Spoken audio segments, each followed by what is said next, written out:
Hello students, मागच्या लेक्चरमध्ये आपण पेज नंबर 16वरील इनर्शिया म्हणजे काय, जडत्व म्हणजे काय ते पाहिले होते. त्यानंतर जडत्वाचे काही प्रकार आहे, विरामावस्थेतील, गतीच्या अवस्थेतील आणि दिशेचे संबंधित जे काही जडत्व तिथे प्राप्त आपल्याला होत असतं ते आपण बसच्या उदाहरणाद्वारे देखील पाहिले होते. त्यासंबंधित मी अनेक उदाहरणं तुम्हाला दिली होती की जेणेकरून तुम्हाला त्या पॉईंटचं, त्या प्रकाराचं तुम्हाला महत्त्व समजलं पाहिजे आणि तो ओळखता आलं पाहिजे.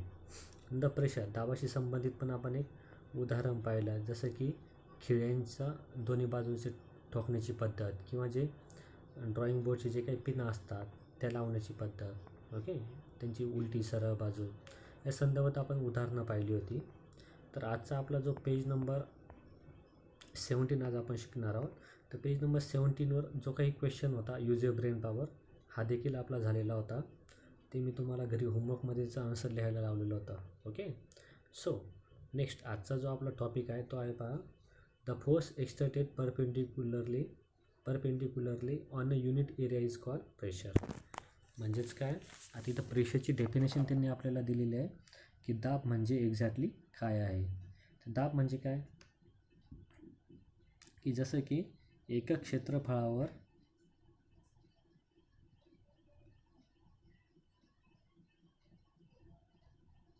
काय एकक जे क्षेत्रफळ असतं त्यावर जर लंब दिशेत प्रयुक्त असणाऱ्या बलास दाब असे म्हणतात. एकक क्षेत्रफळ म्हणजे जे काही जागा असणार आहे, जे काही क्षेत्रफळ त्या वस्तूने म्हणजे वस्तूने व्यापलेलं असेल, तर त्यावर जर आपण लंब दिशेत जर प्रयुक्त म्हणजे लंब दिशेत आपण जर त्यावर जर काही बल लावला तर ते बल लावण्यालाच आपण काय म्हणतो, दाब असे म्हणतो. जसं की सायकलमध्ये आपण ज्यावेळेस हवा भरतो, तर हँडपंप जो असतो, हाताने हवा मारण्याचा पंप, तर तो गॅप जो असतो म्हणजे वरती गेल्यानंतर खाली येण्यापर्यंत जो काही गॅप आहे त्याच काय आपलं ते काय असणार आहे, क्षेत्रफळ ते तिथं असणार आहे. त्यावर आपण जे काही बल प्रयुक्त करतो आहे तर ते बल म्हणजेच काय, आपण त्या हँडपंपवर एक प्रकारे दाब टाकत आहोत. बल आणि दाब यामध्ये फरक आहे. ओके, बल म्हणजे ताकद लावणे आणि दाब म्हणजे काय, तिथं निर्माण झालेला दाब, प्रेशर. ओके, त्याची एक अलग अशी एक व्याप्ती तिथे असते. तर मग प्रेशरचं त्यांनी एक सूत्र पण दिलेलं आहे, पहा काय आहे ते. Pressure is equal to force upon area on which the force in applied. तर दाब म्हणजे काय, दाब बरोबर बल छेद काय, तर ज्यावर आपण काय बल प्रयुक्त केलं आहे ते क्षेत्रफळ. म्हणजे जी काही वस्तू आहे की ज्यावर आपण बल प्रयुक्त करणार आहे, तर मग तिचे जे काही क्षेत्रफळ असणार आहे तर ते असणार आहे आपलं अपॉनमध्ये, म्हणजे बल छेद त्या वस्तूचं क्षेत्रफळ. ओके, म्हणजे ज्या वस्तूवर आपण बल प्रयुक्त केलं, ज्या वस्तू आपण बल लावलेलं आहे त्या वस्तूचं क्षेत्रफळ. तर अशा पद्धतीने दाब हा काढला जात असतो. Next point, presently we are considering only the force acting on the area in a direction perpendicular to it. जर आज काय म्हणजे आपण आताच्या काळामध्ये जर पाहिलं आपण, तर काय कन्सिडरिंग म्हणजे काय, आताच्या काळात नुसार विचार केला आपण, तर आपण जिथे काही बल लावतो तर ती वस्तू जी असते ना, ती काय तिने तेवढी जागा तिने व्याप्त केलेली असते. ती त्या जागेवर कशी असते, ती एक प्रकारे लंब स्वरूपात ती असते. परपेंडिक्युलर म्हणजे काय, लंब स्वरूपात ती असते, म्हणजे तिने ती एक जागा तिथे व्यापलेली असते. थोडक्यामध्ये जर झाडू आहे समजा, काय झाडू जिथे पडलेला असतो तेवढी जागा काय तिथे खाली तिने व्यापलेली असते. म्हणजेच काय, तो एरिया आपण त्याला म्हणू शकतो, क्षेत्रफळ आपण त्या वस्तूची आपण त्या म्हणू शकतो. आता युनिट ऑफ प्रेशर म्हणजे बलाचे जे काही एकक आहे ती कोणती आहेत पहा. The SI unit of force is newton N. बलाचं SI युनिट पद्धतीमध्ये एकक जे आहे ते आहे न्यूटन, की ज्याला आपण कॅपिटल एनमध्ये इंडिकेट करत असतो, दाखवत असतो. Area is measured in m square, आणि त्याची जी काही क्षेत्रफळ असणार आहे, एरिया म्हणजे काय, क्षेत्रफळ. मग फोर्सचं SI युनिटमधील एकक काय आहे, न्यूटन म्हणजेच कॅपिटल एन, आणि त्याचं जे काही क्षेत्रफळ आहे ते आपण एम स्क्वेअर अशा पद्धतीने ते आपण दाखवत असतो. देअरफॉर, तर SI unit of pressure is N/m square. तर मग आता प्रेशर दाबाचं SI युनिट पद्धतीमध्ये जे काही एकक आहे ते आहे N/m स्क्वेअर. N म्हणजे काय, न्यूटन, M म्हणजे काय, मीटर स्क्वेअर, म्हणजे काय न्यूटन पर मीटर स्क्वेअर. असं आपण तिथे म्हणू शकतो, म्हणजेच न्यूटन अपॉन मीटर स्क्वेअर. जसं आपण प्रेशरची वरतीची फॉर्म्युला पाहिला त्याच पद्धतीने इथे युनिट त्यांनी मांडलेलं आहे. It is known an pascal म्हणजेच किती आहे. आता ही जी काही एकके, ही एकके पास्कलमध्ये ती मोजली जात असतात. कशामध्ये? पास्कल. म्हणजे त्याचं जे काही उत्तर येणार आहे, त्याचं काही जे काही बल असणार आहे, त्याचं काही क्षेत्रफळ असणार आहे, त्या ज्यावेळेस आपण त्याचं कॅल्क्युलेशन करू, ते जे उत्तर येणार आहे ते उत्तर आपण पास्कलमध्ये लिहित असतो, म्हणजेच PA. हे पास्कल काय झालं मग? बल आणि दाब मोजण्याचं एक प्रकारचं ते एककच ते आहे. In atmospheric science the unit of pressure is bar. 1 bar is equal to 10⁵ PA. म्हणजे काय? आता ॲटमॉस्फेरिक सायन्स म्हणजे काय? हवामानशास्त्रज्ञ जे आहे, म्हणजे आपलं जे शास्त्र जे आहे त्यामध्ये दाबाचं जे काही एकक आहे ते आहे बार. दाबाचं एकक काय आहे? बार. तर मग दाबाचं एकक बार असल्यामुळे मग 1 बार म्हणजे तर काय? 10⁵ पास्कल. काय? दाबाचं जे काही एकक आहे ते म्हणजे बार, तर मग 1 बार म्हणजे काय? 10⁵ pascal. Pressure is a scalar quantity. मग आता जसं बल ही काय होती? कोणती क्वांटिटी होती? सदिश राशी होती ना ती. म्हणजेच कोणती? व्हेक्टर क्वांटिटी बल होती. कोणती? आपलं जे फोर्स जे आहे ते काय होतं? व्हेक्टर क्वांटिटी होती, म्हणजे सदिश राशी होती. आणि आपलं जे प्रेशर जे असणार आहे ती काय? स्केलर क्वांटिटी आहे, म्हणजे काय?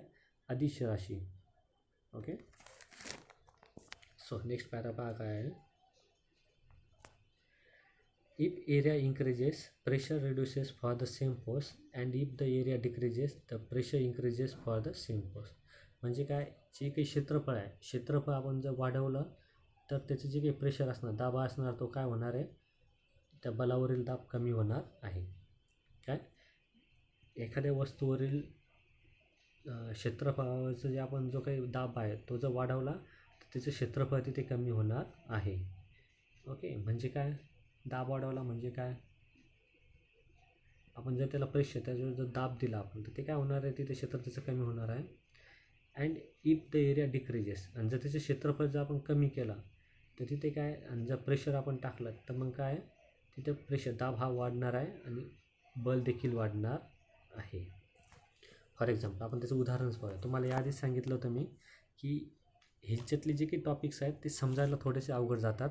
त्यामुळे त्यांनी जी काही उदाहरणं दिलेली असतात ना, ती उदाहरणं आपल्याला समजून घ्यावी लागतात, जेणेकरून आपल्याला तो टॉपिक क्लिअर होतो. ओके. तर पहा आता उदाहरण जे दिलं आहे ते. For example, due to natural adaptation the bottom surfaces of camels feet are broad. आता हे जे काही उंट असतात, उंटांना काय? वाळवंटातलं जहाज म्हटलं जातं. जसं पाण्यामध्ये जहाज काय असतं, होडी वगैरे. आता ही जी उंट असतात त्यांची जी काय पाय असतात ते खूपच ब्रॉड असतात, म्हणजे काय? रुंद, लांब ते असतात. हेच the camels weight is exerted on a large area and pressure on the sand is reduce. मग आता उंटाचं जे काही वजन आहे ते काय? Exerted on a large area, म्हणजे ते काय झालं? त्याचं एक मोठं असं क्षेत्रफळ झालं. आणि तो ज्यावेळेस पाय त्या वाळूमध्ये, वाळवंटातील वाळूमध्ये ज्यावेळेस तो पाय देऊन चालतो, म्हणजेच काय? तो तिथे प्रेशर टाकून तो चालत असतो. तर मग ती सँड जी आहे ती काय होती? रिड्यूस, म्हणजे ती काय? तिथे कमी होते. म्हणजे तो जिथे जिथे पाय टाकतो तिथे पाय काय? त्याचा नॉर्मली खाली जातो का? जातो की नाही? म्हणजे त्याचं जे काही क्षेत्रफळ आहे त्या क्षेत्रफळानुसार ती जी वाळू आहे तिथं काय? निशाण त्याचं पडत जातं, त्याच्या पाऊल खुणा तिथे तयार होत जातं. जर आपल्याला काढायचं असेल की उंट कोणत्या बाजूने गेला तर आपण एकदम सहजासहजी त्याच्या पावलांच्या ठस्यावरून सुद्धा आपण ते काढू शकतो. का? कारण की त्या पावलाचे जे ठसे आहेत ते काय? तिथे सटकत नाही, तर ते काय? तिथे रोवले जातात. म्हणून उंट कधी वाळवंटामध्ये घसरून पडला असं कधी तुम्ही ऐकलं आहे का? नाही. कारण की त्याची जे पायाची जी काही रचना आहे ती वाळूमध्ये तो असा खोसत चालतो, म्हणजे तिथे ते खाली ते क्षेत्रफळामध्ये ते प्रेशराईज होऊन ते खाली दबत चालतात आणि त्या पद्धतीने चालतात आणि ते कधीही सटकत नाही. This is why camels feet do not penetrate into the sand and becomes easy to walk. म्हणजे अशा पद्धतीने काय? त्याचे जे पाय ते वाळूमध्ये फसतही नाही आणि त्याला चालण्यासाठी खूप सोपं तिथे जात असतं. म्हणजे वाळूमध्ये ते थोडेसे मध्ये जातात वाळवंटातील, पण ते जास्तही मध्ये जात नाही की जेणेकरून त्याला बाहेर काढायला त्रास होईल किंवा त्याला चालण्यासाठी काही त्रास होईल. काय? इझिली ते मध्ये जातात आणि इझिली ते बाहेर येतात. का? कारण की तो त्याचं जे काही खूर असतं त्याच्या पायाचा तेवढंच ते खुराच्या लिमिटमध्येच ते पाय ते मध्ये जातात आणि बाहेर येतात. आता चिखल जो आहे, चिखल जर आपला अँकल म्हणजे आपल्या घोट्या इतका असेल तर आपण सहज चालू शकतो आहे, पण तो चिखल जर आपल्या गुडघ्या इतका असेल तर आपण चिखलातून चालू शकतो आहे का? तर नाही. तशा पद्धतीने. ओके. सो पुढे आहे प्रेशर ऑन सॉलिड्स. आता सॉलिड्स म्हणजे काय? जे काही स्थायू वस्तू असतात त्या स्थायू वस्तूंवरील दाब. तर आपण हा पॉईंट आपण आता शिकणार आहोत. Air pressure is exerted on the objects kept in air. आता एअर प्रेशर म्हणजे हवेचा जो काही दाब असतो त्यामुळे काय होत असतं, बऱ्याचशा वस्तू ज्या आहेत त्या काय हवेमध्ये प्रसरण पावत असतात किंवा त्या पसरत असतात. When a weight is kept on a solid pressure is exerted on it. आणि जर आपण एखाद्या स्थायू वस्तूवर जर आपण वजन देऊ किंवा प्रेशर देऊ तर ती काय होते, एक्सर्टेड ती होत असते. म्हणजे एक्सर्टेड होणे काय म्हणजे तिथे ती प्रसरण पावते किंवा ती तिथे उपयोगात येत असते. This pressure depends on the value of the weight and the contact area between the two. म्हणजे काय, एखाद्या स्थायू वस्तूवर आपण जर वजन दिलं किंवा दाब दिला तर ती काय तिथे ती म्हणजे ती contact area between the two म्हणजे तिथे काय ती प्रसरण न पावता ती तिथे काय ॲडजस्ट ती जागा करून देत असते. म्हणजे तिथे झुकत असते थोडक्यात. तर आपण काय ती जी काही ॲक्टिव्हिटी त्यांनी दिलेली ती आपण पाहूया म्हणजे आपल्याला जास्त क्लिअर होईल. Okay. So do the activity is depicted in figure 3.5 what is seen. 3.5 मध्ये जी काही फिगर दिली आहे त्यामुळे तुम्हाला काय कळेल ते सांगा. आता पहिलं पहा, ती जी फळी ती तिथं फक्त ठेवलेली आहे. नंतर त्या फळीवर काय 4 पुस्तकं ठेवलीत बाजूबाजूला म्हणून ती फळी कशी आहे, सरळ आहे. पण ज्यावेळेस ती 4ही पुस्तकं मी एकावर एक ठेवली त्यावेळेस ती फळी काय तिथे वाकलेली आहे. म्हणजेच काय, त्या स्थायू वस्तूवर त्या पुस्तकांनी दाब निर्माण केलेला आहे असं आपण तिथे म्हणू शकतो. Force and pressure. आता इथं वस्तूंवर आपण काही हात लावलेला आहे का? नाही. म्हणजे बल लावलेलं आहे का? नाही. ते काय तिथे दाब ऑलरेडी तयार झालेला आहे. म्हणजे ते काही वस्तूंची जी काही बल आहे, ते जी पुस्तकांची जी काही ताकद आहे म्हणजेच काय त्यांच्यामधील जे काही बल आहे त्याच्यामुळे तिथे दाब तयार झालेला आहे. त्या पुस्तकातील बलामुळं वजनामुळं तिथं प्रेशर म्हणजे दाब तयार झालेला आहे. ओके. सो तर यूज युअर ब्रेन पॉवर. त्यांनी आपल्याला इथं आपली बुद्धी चालवायचं सांगितलं आहे. काय, you must have seen a vegetable vendor carrying a basket on her head. She keeps a twisted piece of cloth on the head below the basket. How does it help? आता पहा, बऱ्याच वेळा काय होतं, जे व्हेजिटेबल वेंडर म्हणजे भाजीपाला विक्रेते, भाजीपाला विकणारे जे असतात लोक, ते काय करतात, त्यांची जी काही आता डोक्यावर घेऊन फिरतात. म्हणजे ते काही आता कोथिंबीर असेल, मेथी असेल तर ते काय मोठ्या घमेल्यामध्ये त्यांनी ते जुड्या ठेवलेल्या असतात आणि ते डोक्यावर घेऊन दारोदारी ते फिरत असतात. बरोबर आहे. तर ते अशा वेळेस काय करतात, ते जी काही लोखंडी घमेलं असेल किंवा प्लास्टिकचं घमेलं असेल ते आपल्या डोक्याला टोचू नये म्हणून ते काय करतात, एक कपड्यांची चुंबळ तिथे तयार केलेली असते. काय, चुंबल म्हणजे कपडा असणारे त्याला असं गोल गोल राऊंड करून ते छोटीशी पगडी कशी असते तशी पगडीसारखी काय एक छोटीशी ती चुंबळ तिथे तयार करत असतात. तर ते चुंबळ काय करतात, ते जे काही घमेलं असेल आणि डोकं यामध्ये ते ठेवतात जेणेकरून ते जे घमेलं असणार आहे ते आपल्या डोक्याला टोचणार नाही. आलं लक्षात? मग ती चुंबळ आपण कशासाठी तयार करतो, तर आपल्या डोक्याला ते घमेलं टोचू नये म्हणून. त्यानंतर आपण हंडा करतो. पाण्याने भरलेला हंडा असेल. आता जे खूप गावाकडे जर गेलो आपण रुरल एरियाजमध्ये तिथे काय बरंचसं जर दुरून पाणी आणायचं असेल तर काय हंडा असेल मोठा तर मग त्यासाठी काय करतात, चुंबळ करतात. आणि त्यामुळे काय म्हणजे तो हंडा आपल्याला जो डोक्याला टोचत नाही, एकदम तो आपल्याला सफिशियंट म्हणजे असं एकदम मऊ, आपल्याला त्याचं वजन देखील कमी असल्यासारखं जाणवतं. का, तर ते चुंबाचा इतका परिणाम तिथे होत असतो. We can not stand at one place for a long time. How they can we sleep on a place for 8 and odd hours. एका ठिकाणी आपण काय जास्त वेळ उभं राहू शकत नाही. जर एखाद्या विद्यार्थ्याला पनिशमेंट दिली, एका जागेवर 1 तास उभं राहून दाखव, तर तो चैन एकदम स्थिर उभा राहील का? शक्यतो गॅरंटी देऊ शकत नाही आपण आहे, तो स्थिर राहील म्हणून. कारण की तो काही ना काही चुळबुळ तरी ते करण्याचा आहे. पण एका जागेवर आपण 8 and 8 म्हणजे 8पेक्षा जास्त घंटे आपण झोपू शकतो. तर असे का? काय, एका जागेवर आपण स्थिर उभं राहू शकत नाही, पण एका जागेवर आपण 8पेक्षा जास्त तास झोपू शकतो. तर हे कसे शक्य होतं ते तुम्हाला आन्सरमध्ये लिहायचं आहे. ओके.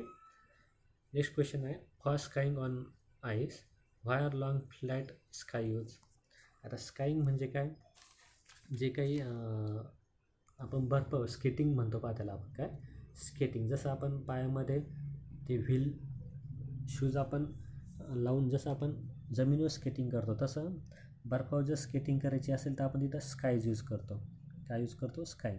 म्हणजे काय, त्या पसरट फळ्या त्या असतात, त्या आपल्या पायाला कनेक्ट केल्या जातात आणि जे काही लांब काट्या असतात त्या काट्यां थ्रू काय आपण पुढे पुढे सरकत असतो, पळत असतो. त्याचे काही स्पर्धा देखील असतात. तर मग त्या स्काय म्हणजे त्या काही पसरट ज्या फळ्या असतात त्या कशासाठी असतात ते तुम्हाला आन्सरमध्ये लिहायचं आहे. ओके. आता ट्राय धिसमध्ये त्यांनी एक ॲक्टिव्हिटी दिली आहे. पुढचा पॉईंट आहे आपला प्रेशर ऑफ लिक्विड, म्हणजे द्रवावरील दाब किंवा द्रवातील द्राव. ओके. त्या संदर्भात त्यांनी लगेच एक ॲक्टिव्हिटी आपल्याला दिलेली आहे. तुम्हाला याआधीच सांगितलं मी, आपल्याला पॉईंट्स क्लिअर करण्यासाठी त्यांनी शक्यतो जितके ॲक्टिव्हिटी देता येतील तेवढं त्यांनी दिलेलं आहे. का, कारण की आपल्याला ते पॉईंट्स क्लिअर झाले पाहिजे म्हणून. त्यामध्ये ॲक्टिव्हिटी दिली, फर्स्ट पाहूया. Take a plastic bottle, take a 10 सेमी long piece of a glass tube on which rubber balloon can be fitted. तुम्हाला काय करायचं, एक प्लास्टिकची बॉटल घ्यायची आहे, त्यानंतर एक 10 सेमी लांब अशी piece of a glass tube, म्हणजे एक लांब असा काचेच्या नळीचा तुकडा तुम्हाला घ्यायचा आहे. ऑन म्हणजे तुझी 10 सेमीची लांब तुम्ही काचेची नळी घेणार आहे, त्याला तुम्हाला काय करायचं आहे, जो काही रबरी फुगा असतो आपला तो त्याला फिट करायचा, म्हणजे त्याला बांधायचा आहे त्याच्या टोकाला, कोणाच्या 10 सेमी लांब असलेल्या त्या काचेच्या नळीला. Warm up one end of the glass tube and gently push in the bottle at the about 5 cm from the bottom. त्यांनी उदाहरणामध्ये खाली दिलं आहे तसंही हो. मग तुम्हाला काय करायचं आहे, तिथे ते जे काही ग्लास ट्यूब असणार, म्हणजे जी काही काचेची नळी असणार आहे त्याच्या एका टोकाला थोडंसं तुम्हाला गरम करायचं आहे आणि नंतर ती जी काही बॉटल आहे त्या बॉटलला आपल्याला थोडासा धक्का तिथे द्यायचा आहे. 5 सेमी फ्रॉम द बॉटम, म्हणजे आपलं जे काही तळ असणार आहे तिथे तुम्हाला काय 5 सेमीपर्यंत तो तुम्हाला धक्का द्यायचा आहे. टू अवॉइड वॉटर लिकेज, आणि ते पाणी जे असणार आहे ते काचेच्या ट्यूबमधील ते गळणार नाही याची काळजी घ्यायची आहे. तर मग त्यासाठी आपण काय करणार आहोत, apply molten wax on the side of the glass tube. जी काही काचेची नळी असणार आहे तिचं जे काही टोक असणार आहे, जिथे आपण झाकण असेल तिथून काही पाणी गळू नये म्हणून आपण तिथे काय करणार आहोत, मेन वितळून आपण तिथं लावू शकतो, जेणेकरून तिथं लिकेज होणार नाही, पाणी गळणार नाही. Now fill water slowly in the bottle and see how the balloon inflates. जसं जसं त्या बॉटलमध्ये पाणी भरलं जाईल हळूहळू, तसं तसं काय जो काही तो फुगा आहे तो फुगा फुगायला लागणार आहे. व्हॉट इज ऑब्झर्व, मग इथे तुम्ही काय निरीक्षण करणार, the pressure of water acts on the side of the bottles as well.